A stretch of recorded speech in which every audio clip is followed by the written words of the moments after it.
우리 다 같이 함께 교독한 요한계시록 6장 9절부터 17절, 특별히 9절부터 11절까지 말씀 중심에서 7인에 담긴 징조, 7번째 시간으로요, 신원이라는 제목으로 하나님 말씀 증거하겠습니다.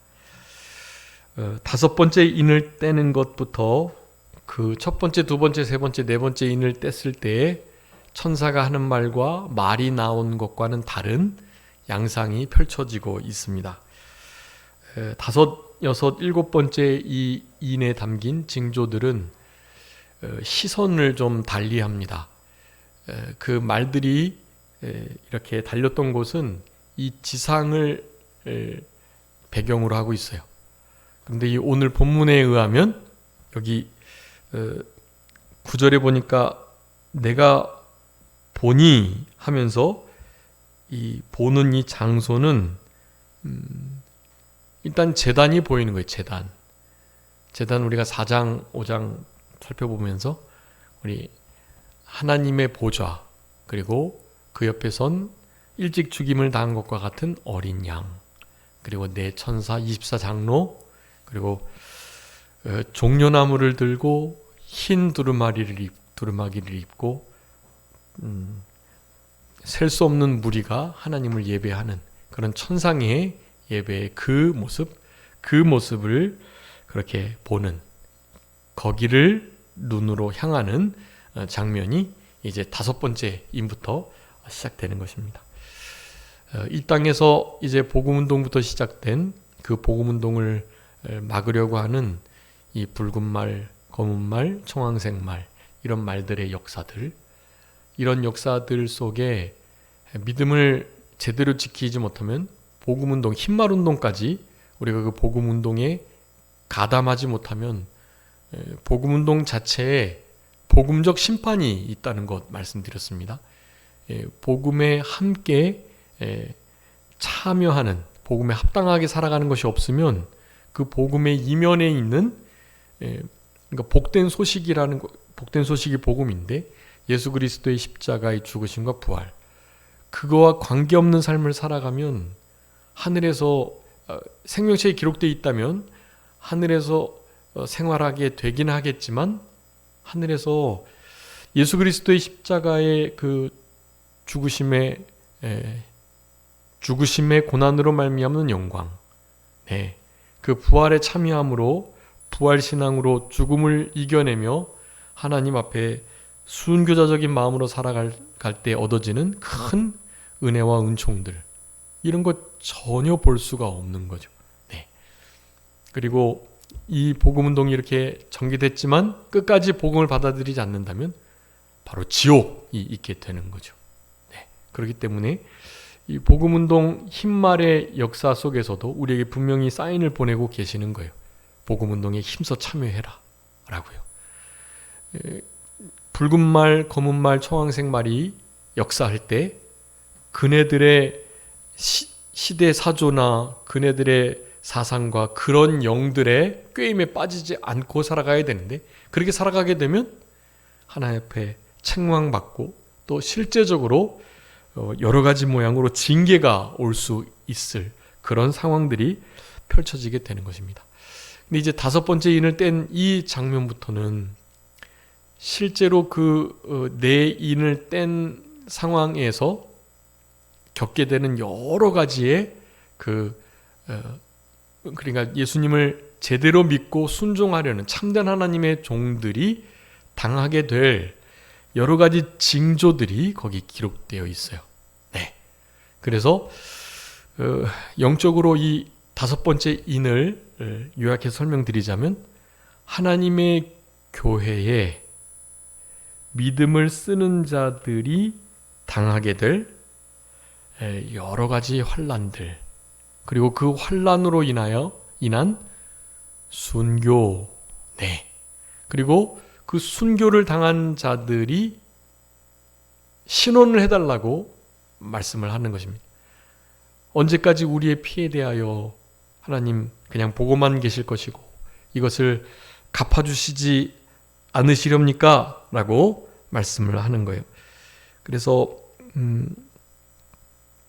여기 10절에 보면 제단 아래에 하나님의 말씀과 그들이 가진 증거로 말미암아 죽임을 당한 영혼들이 있는데 그 영혼들이 이렇게 외치는 거예요. 큰 소리로 거룩하고 참되신 대주제여 땅에 거하는 자들. 이 땅에 거하는 자들은 계시록에 많이 나오는데 하늘에 속한 자라는 표현과 함께 대조해서 쓰이고 있습니다.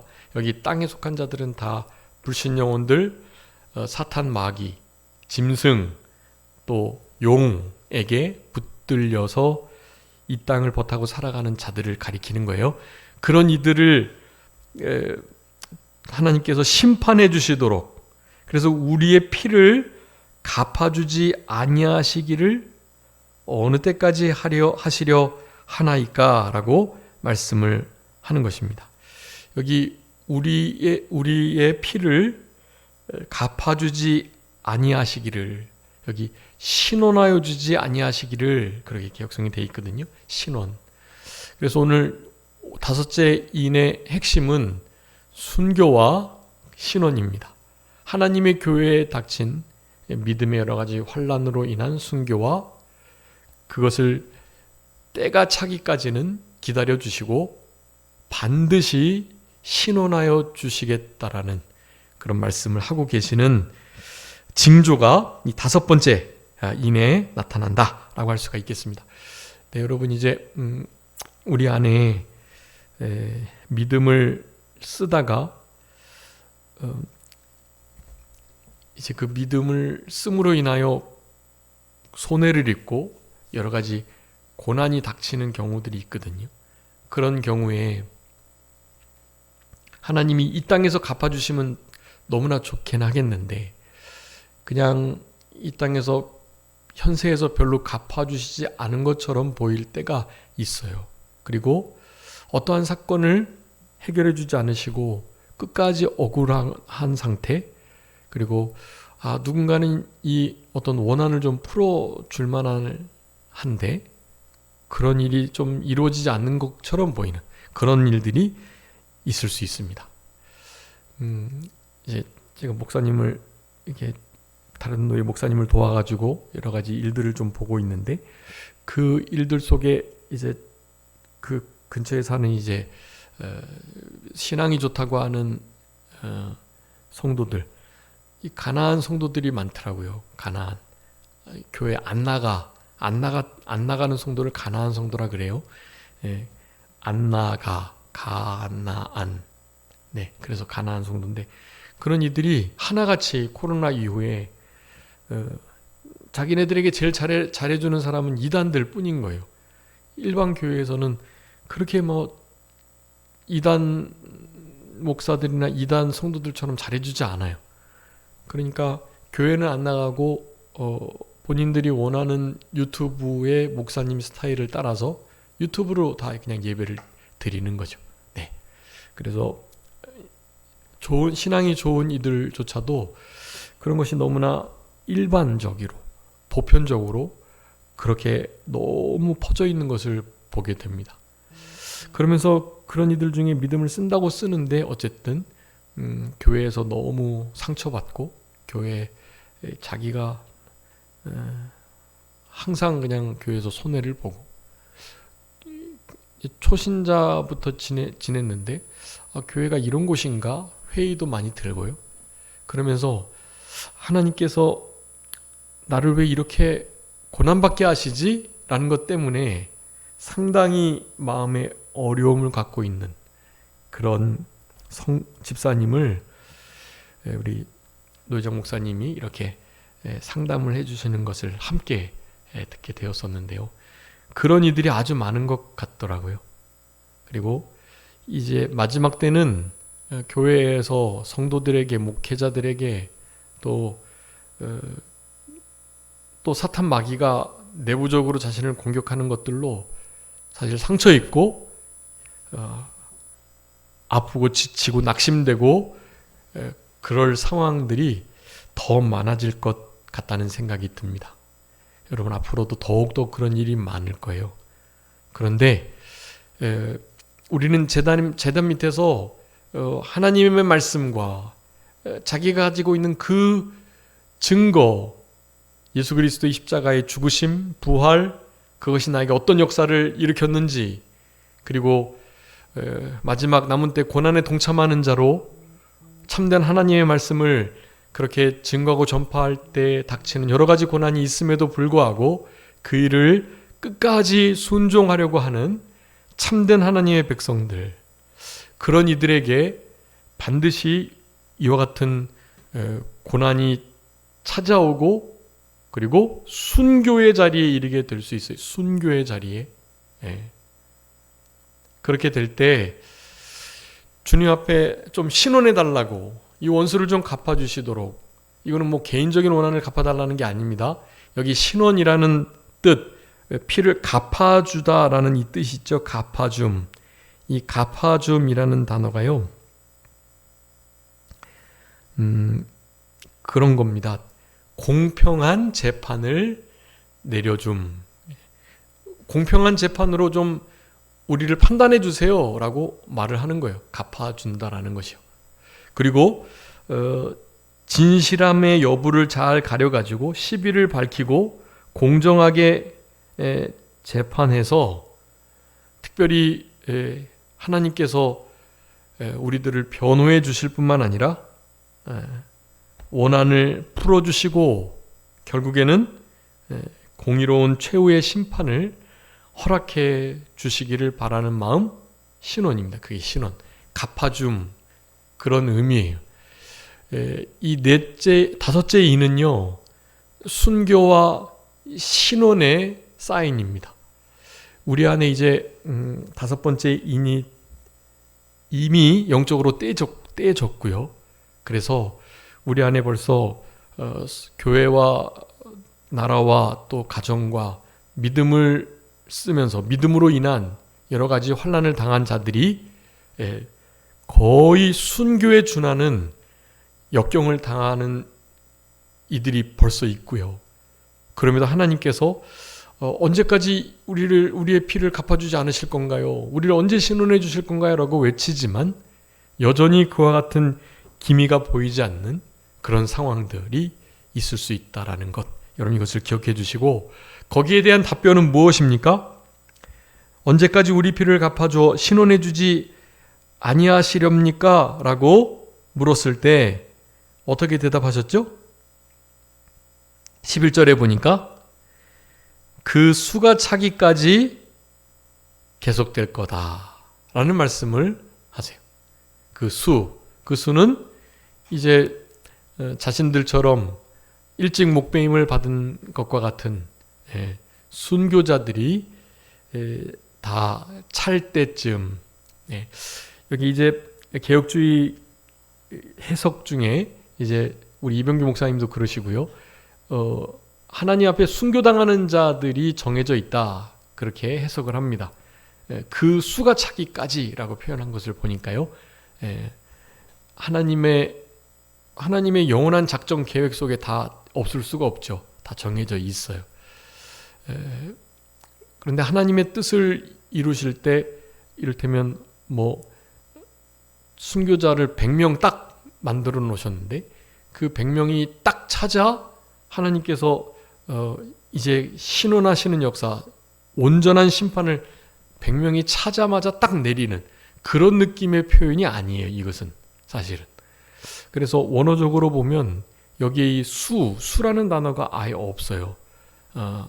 그러니까 어떻게 이것을 읽을 수 있냐 하면요, 그렇게 읽을 수가 있습니다. 네, 플레로라는 단어인데 이 헬라어로, 그러니까 자기 동무 종들과 형제들도 자기처럼 죽임을 당하여 그 수가 차기까지를 죽임을 당하여 온전하여질 때까지, 충만하여 온전해질 때까지, 이렇게 읽을 수도 있는, 해석할 수도 있는 단어예요. 플레로. 그래서 그 수를 딱 하나님이 카운트하고 계시다가 100명 딱 찼으니까 이제 내가 이렇게 해야지, 그런 느낌이 아니라 하나님 앞에 목숨을 실지 잃지 않아도 그 신앙이 순교자에게 준한, 순교자와 같은 하나님 앞에 영광스러운 상급을 받게 될 만한 신앙인격이 만들어졌을 바로 그때, 그때를 의미한다고 하겠습니다. 그때가 되면 이제 온전한 신원의 때, 공의로우신 완벽하신 심판의 역사가 이루어지게 된다라는 거예요. 물론 그 즈음에 하나님께서 영원부터 작정하셨던 순교하기로 예정되었던 이들이 다 순교를 하게 되겠죠. 그 순교를 통해서 신앙을 드러내고 하나님의 영광을 선포하고, 그 순교로 인하여 순교자의 피가 흘려짐으로 말미암아 예수 그리스도의 복음이 더욱더 편만히 증거되는, 깊이 전해지는 역사가 또한 있게 되는 거고요. 그러니까 참 복된 신호라고 할 수가 있겠습니다. 순교 당할 만큼의 어려운 일들, 그 고난과 역경을 통해서 우리 신앙인격이 만들어지고, 우리 로마서 다 우리가 살펴봤잖아요. 하나님의 나라 예수 그리스도와 함께 상속받기 위해서는 무엇도 함께요? 고난도 함께. 너희들이 하나님의 나라 왕 노릇하면서 하나님의 나라를 기업으로 받기 위해서는 많은 환난을 받아야 할 것이니라. 제자들에게 우리 주님께서 또 사도 바울이 계속하는 말이에요. 현재의 고난은 장차 나타날 영광과 비교할 수 없으니 현재의 모든 고난들을 믿음으로 잘 이겨내고 신앙으로 여러 가지 역경이 닥치고 더욱더 크나큰 환난이 닥쳐올지라도 더욱더 크게 기뻐하고 감사하며, 그러면서 이 시험의 때를 통과할 수 있어야만 하는 것입니다. 자, 그런 의미에서 다섯 번째 인도, 이미 떼져서 우리 안에 순교자에게 준하는 신앙을 요구하고 있고, 언제까지 이 일들을, 우리에 대한 이 억울함과 이 피를 갚아주지 않으실 건가요? 라고 묻고 있긴 하지만, 하나님의 정하신 때가 있다라는 사실, 반드시 그때에 이루어진다는 사실을 우리 기억하고, 그 모든 환난과 어려움 속에서 순교의 자리에서 결코 신앙을 양보하거나 타협하지 않고, 환난이 닥쳐도 예수 그리스도 안에 들어가서 예수 그리스도의 평강을 누리면서 내가 세상을 이기었다라고 하신 예수님의 그 승리에 우리도 동참할 수 있는 그런 우리들 되어야 할 것입니다. 자, 오늘 다섯 번째 인에 담긴 징조, 순교와 신원이다. 그리고 이 일곱 번째로 지금 이제 일곱 가지 인에 담겨 있는 징조들을 우리가 살펴보고 있는데, 이미 흰말, 붉은말, 검은말, 청황색말, 이런 인 네 가지 인이 떼졌고, 그리고 또 다섯 번째 인도 떼져 있는 상태, 영적으로 그러하다는 것. 그리고 이제 마지막 때에 이 흰말, 또 붉은말, 검은말, 청황색말, 이 말들에 그동안 이렇게 해석해서 함께 상고했던 그 같은 역사들 있잖아요. 그런 역사들이 이거 진짜 바로 그 계시록 그 말씀인데? 라고 생각할 만한 상황들이 닥치게 될 겁니다. 그런 사인을 우리가 잘 주의 깊게 살피는 일이 필요하겠습니다. 제 개인적인 생각에는 제가 이렇게 말씀드렸던 것처럼 이를테면 당장 청황색 말은 이슬람이라고 말씀드렸잖아요. 그런 것이 실제로 눈에 보이도록 그렇게 도드라지게 나타나게 될 거예요. 여러분, 그것을 기억하면 이거 진짜 7년 대환란이 시작됐구나.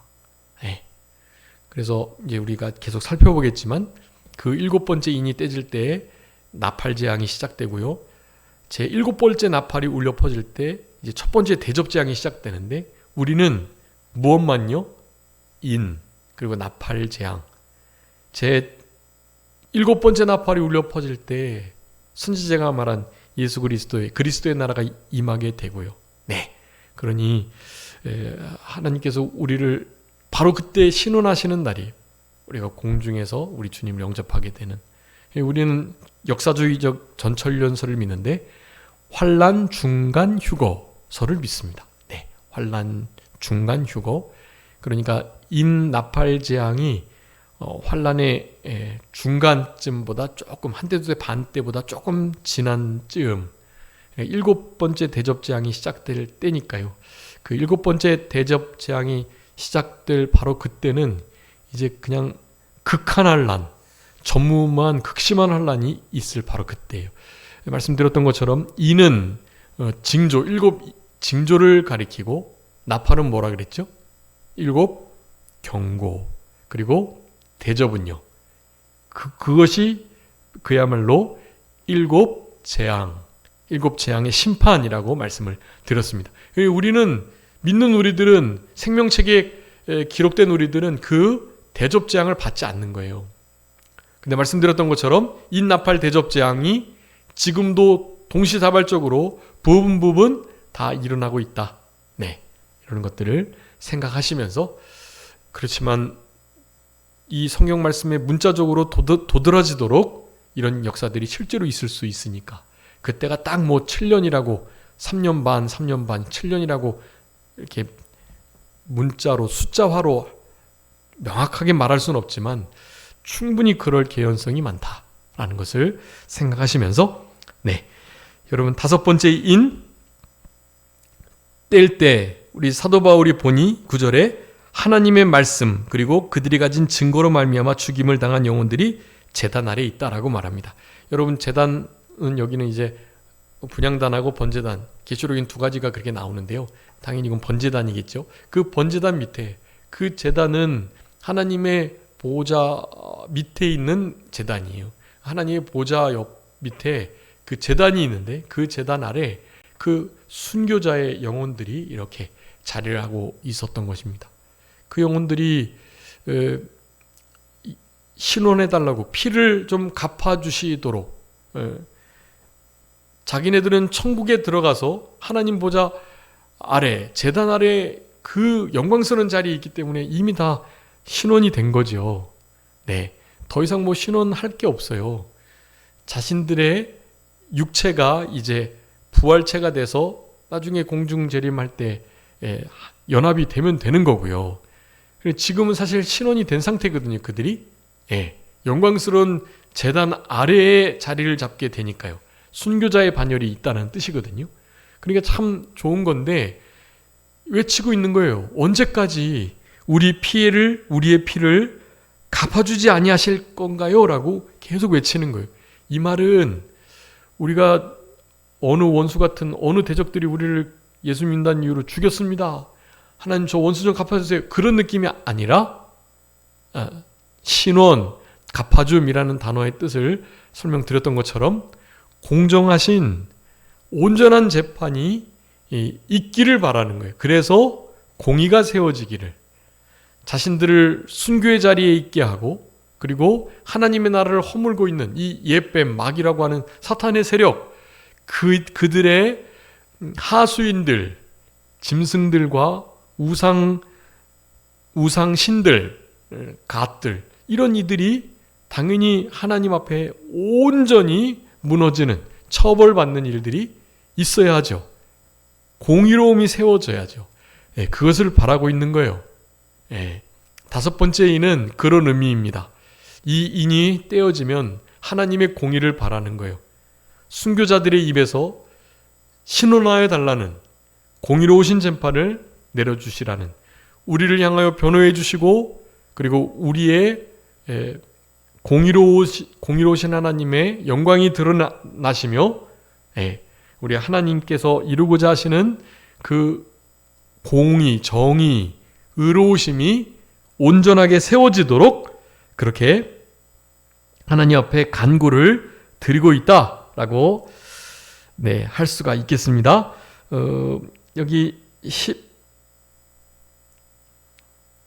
9절 말씀에 보면 그 죽임을 당한 이유를 2가지로 아주 명확하게 설명합니다. 무엇 때문에 죽임을 당했다고요? 하나님의 말씀, 그리고요, 자기가 가진 증거. 네. 나의 증인으로서의 내가 증거하며 삶을 살아가는 것을 그 누군가가 방해할 때, 그리고 하나님의 이 말씀을 내가 순종하려 하는데 그 하나님 말씀을 누군가가 순종하려 하지 못하게 할 때 목숨을 걸고 그것을 이겨야, 그것과 싸워야 한다는 바로 그 말씀이에요. 하나님 말씀 한 말씀, 우리는 한 말씀을 가지고 순교의 자리에 이를 수 있도록 해야 합니다. 그 한 말씀을 놓치면 이제 다 양보하게 되는 거예요. 네, 사탄마귀가 잘하는 말이 있다는 거 말씀드렸죠. 한 번만, 2번만, 네, 그 두 가지. 한 번만, 요번만. 근데 한 번이 한 번으로 끝나지 않고 2번만이 요번으로 끝나지 않죠. 계속 되는 겁니다. 그러니 그 한 번을, 그 2번의 기회를 잘 하나님 앞에서 이겨내야 하는 것입니다. 네, 우리들의 신앙이 그렇게 깨어 있다면 한 번, 2번을 잘 이겨낼 수 있을 것이라 생각이 됩니다. 그래서 그들이 큰 소리로 거룩하고 참되신 대주제, 여기 우리 주님의, 하나님의 중요한 그 성품을 드러내는 단어가 있습니다. 거룩하시다, 참되시다, 대주제이시다. 네, 대주제. 이것은 창조, 구원, 심판, 주권이 포함된 우리 하나님을 정말 이렇게 높이는 아주 좋은 표현인 것 같아요. 대주제. 네. 특별히 이제 주제로서 창조자의 역할이 더 강조되는데요. 창조하신 하나님의 피조물들이 이렇게 대주제 하나님의 이름을 부르며 신원을 요청드리고 있다는 것입니다. 그 물음에 11절에 흰 두루마리를 주시고 잠시 동안 쉬고 있고 그들의 동무 종들, 형제들, 그들도 그 순교자의 반열에 들어갔던 제단 아래에 있는 영혼들과 같이 죽임을 당하게 되는 그런 일이 이어져서, 네, 먼저 된 자는 지금 이제 제단 밑에서 쉬고 있는 거고요. 그리고 그 길을 따라서 순교의 길을 가고 있는 그들이 일정 수가 있는데, 네, 우리 로마서 지금 이제 10장, 11장 하고 있는데요. 거기에 우리 사도 바울이 이방인의 사도로 부름받기 전 자신도 히브리 사람이고 베냐민 지파 사람이고, 그리고 자신도 이스라엘 유대인인데 유대인들에게 복음을 전했지만 저들이 받지 않았기 때문에 이방인에게 가는, 근데 그런 역사가 있게 된 이유는 이방인들이 어느 정도 구원을 받게 해서, 즉 이방인에게 속한 구원의 수가 있는데 그 이방인들이 구원이 어느 정도 차게 되면 이방인이 구원받기로 예정된 충만한 수가 채워질 때까지 시기하는 역사가 이제 있게 되는 것입니다. 유대인이 그걸 보고 이제 이방인의 수가 충만하게 차게 되면 시기하여 우리도 예수님 믿어야지 하는 것이 이루어지게 된다라는 그 말씀을 하고 있었던 건데요. 오늘 본문의 말씀도 같아요. 순교자의 수가 차기까지 아직 공의로우신 최후의 심판이 이루어지지 않을 것에 대해서 말씀을 하셨고, 그래서 심판이 이루어지지 않으니 하나님의 공의가 무너진 것이냐? 절대로 그렇지 않다라는 거예요. 그리고 우리의 현세에 비록 공의로운 재판을 통해서 억울함이 풀어지고 신원하는 역사를 보지는 못했을지라도 말이죠. 그래도 원망 낙심하지 마시고 결국에는 하나님의 예정과 뜻 가운데 당연히 의가, 공의로우심이 회복될 거니까 너무 그것으로 인해서 억울하거나 섭섭해하지 마시고 낙심하지 마시고 하나님 앞에 신원하여 주시기를 요구하시되 하나님의 때가 있다라는 것, 그것을 기억하시면서 그렇게 이 5번째 인의 역사를 승리적으로 잘 통과하는 우리들이 되어야 되겠습니다. 여러 가지 신앙의 역사를 우리가 실제로 이루어낼 때 반드시 여러 말들의 공격과 사상들로 인해서 그 일이 하기가 어려워질 것이다. 그래서 순교의 자리에 이르게 될 수 있는 그와 같은 사회가 오게 될 것이다. 그런 일들이 반드시 있을 것이라는 예상을 계속 하시면서요. 그것을 우리 성도님들의 계획 속에 넣어두셔야 돼요. 넣어두시고 성경은 계속해서 이제 우리 안에 믿음을 지키려 할 때 그런 순교자적인 삶이 필요하다. 순교 역사. 그래서 우리 이 순교자의 삶을라고 흔히 표현하는데요. 순교자의 삶을 살아가야 된다. 우리가 실제로 순교는 하지 않고 할 수 있는 상황은 아니지만 그럼에도 순교자의 삶을 살아가야 된다라고 말하는데요. 그 삶을요 이렇게 표현하기도 하더라고요. 삶의 순교다. 네. 순교하는 자의 삶을 살아가다라는 표현은요. 삶의 순교로서 그러니까 삶이 곧 순교가 되도록 그렇게 살아가는 마음 그 마음을 가져야만 마지막 때 진짜 순교자의 자리에서 우리의 목에 실제적으로 칼이 들어오고 실제로 신앙의 큰 결단이 필요한 바로 그 장소에서 우리가 말씀을 우리의 목숨과 바꾸는 그 순교의 삶이 이루어지게 된다라는 것 그것을 우리가 생각할 수 있겠습니다. 우리 이병규 목사님의 강에서 말씀에 보면은요 그렇게 표현하고 있어요. 우리의 목숨을 하나님의 말씀과 바꿨다. 하나님의 말씀과 자기의 생명을 바꿔 가진 사람. 그것이 순교자의 정의로 그렇게 말씀해 주고 계세요. 참 좋은 정의 같아요. 순교자. 우리 계시록 1장에서 그 고난에 동참하는 자, 고난의 증인이라는 표현하면서 증인이 순교자와 같은 어근을 가지고 있다고 말씀드렸죠. 증인은 그때 당시에 그냥 순교자였어요. 순교자는 증인이 순교자가 된다라는 거예요. 그 어원이 같습니다. 근데 순교자라는 단어를 그렇게 잘 표현하신 거예요. 우리 이병규 목사님 강의에서 계시록에 보면 순교자는 하나님의 말씀과 자기의 생명을 바꿔 가진 사람. 그러면서 예를 하나 드시는데요. 공산당들도 자기 사회주의, 공산주의를 퍼뜨리고 공산주의를 이뤄가기 위해서 세 가지 죽을 각오를 하고 공산당의 역할을 감당한다 그래요. 세 가지 죽을 각오요. 무슨 각오인지 혹시 기억하시나요? 무슨 각오죠? 맞아 죽을 각오. 맞아 죽을 각오를 해야 된대요. 공산주의를 결코 받아들일 수 없는 자들은 진짜 이렇게 그냥 평화적으로 막을 수가 없어요. 왜냐하면 공산주의자들은 폭력을 행사하면서 공산주의를 퍼뜨리려고 하니까요. 그게 자유주의와 자유민주주의와 그 민중민주주의, 공산주의와 차이가 바로 거기 있는 거예요. 우리는 자유민주주의 하지 않는다고 폭력을 가하지 않아요.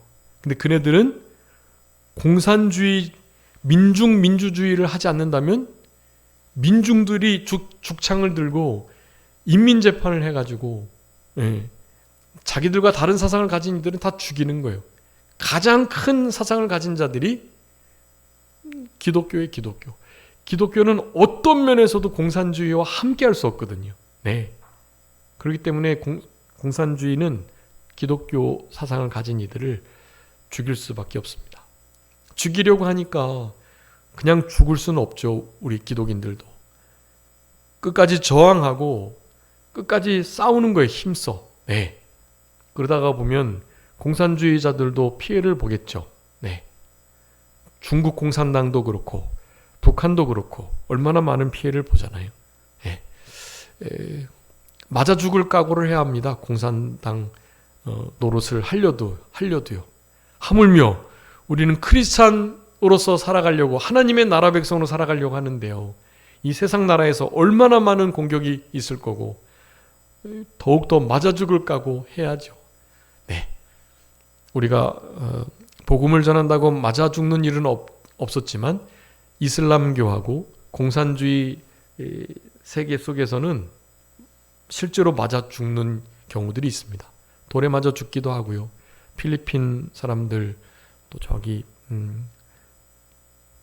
중남미 이슬람 무슬림들이 강한 세력들, 그런 데는 화형시키고 돌로 쳐 죽이고 막 찢어 죽이고 그래요. 여러분, 지금도 그런 일이 있어요.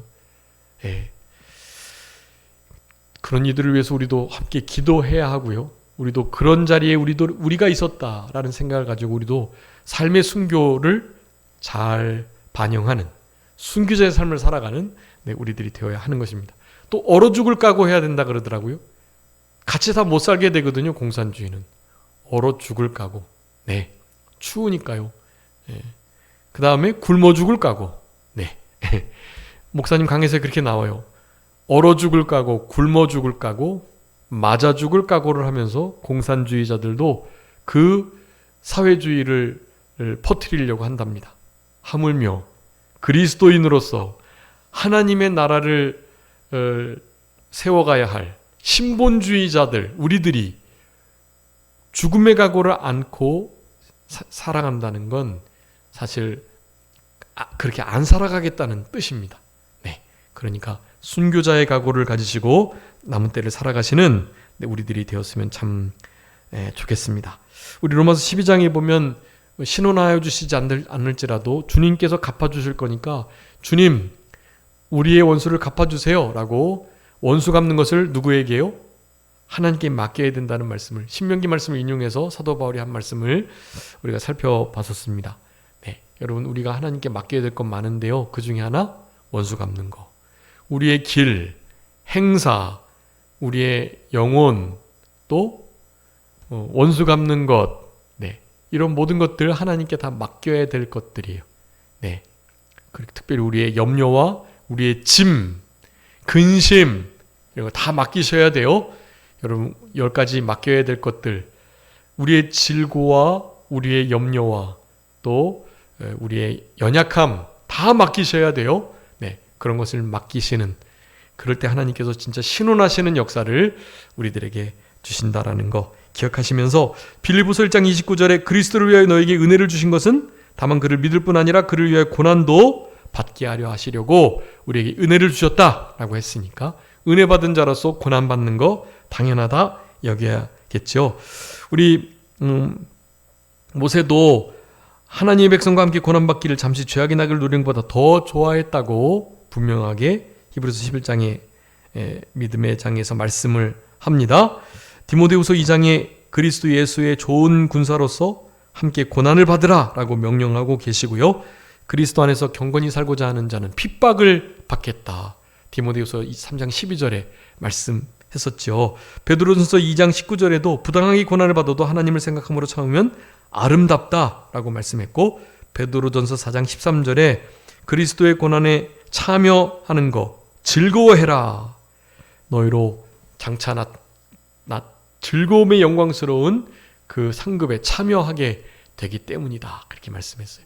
여러분, 이 모든 것들 다 하나님께서 우리에게 순교의 역사가 있을 것을, 그렇지만 결국 하나님께서 비교할 수 없는 것으로 신원하여 주실 것을 말씀하고 있는 말씀드렸다라는 거.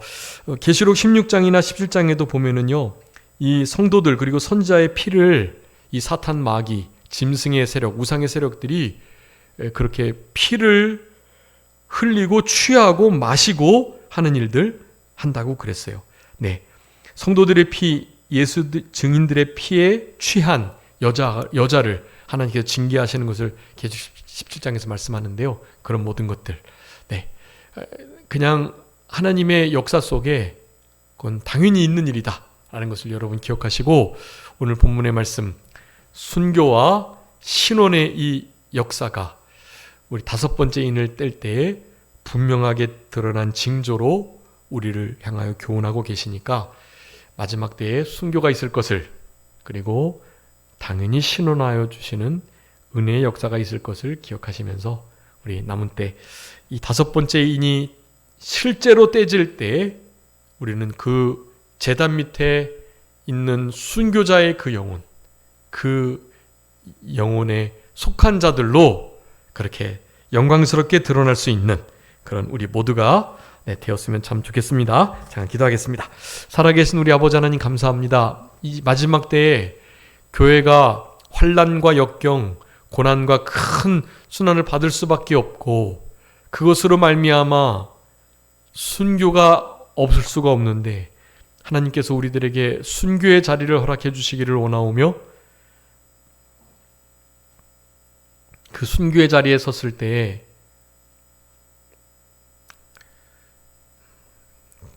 부활의 신앙을 가지고 당당하게 용기 있게 그 모든 어려움과 죽음의 두려움을 고난을 잘 이겨낼 수 있도록 하나님께서 은총을 더하여 주시기를 간절히 바라옵고 이와 같이 순교의 자리에 넉넉히 들어가서 믿음으로 잘 통과하려면 예수 그리스도의 부활의 신앙을 갖는 것 그것이 가장 중요하다는 사실을 언제나 기억하고 우리 예수 그리스도의 생명으로 사나 죽으나 우리는 주의 것임을 기억하고 그렇게 순간순간을 우리 주님을 위해서 순교자의 마음을 가지고 삶의 순교를 이루며 순교자의 삶을 살아낼 수 있는 우리 모두가 되게 하여 주시옵소서. 반드시 신원하여 주실 것이라는 확신을 가지고 우리 주님 앞에 감사하며 우리에게 닥친 고난과 크나큰 두려움의 순교의 역사들까지도 넉넉히 받아내고 이겨낼 수 있는 우리 모두가 되게 해주시기를 간절히 바라옵고 그저 먼저 우리를 위하여 순교를 당하신 예수 그리스도의 그 발자취를 그 옛적 길을 그 선한 길을 힘써 뒤쫓아갈 수 있는 우리 모두가 되게 하여 주시옵소서. 모든 것 주님께 맡기옵고 살아계신 예수 그리스도의 이름으로 기도 올리옵나이다. 아멘.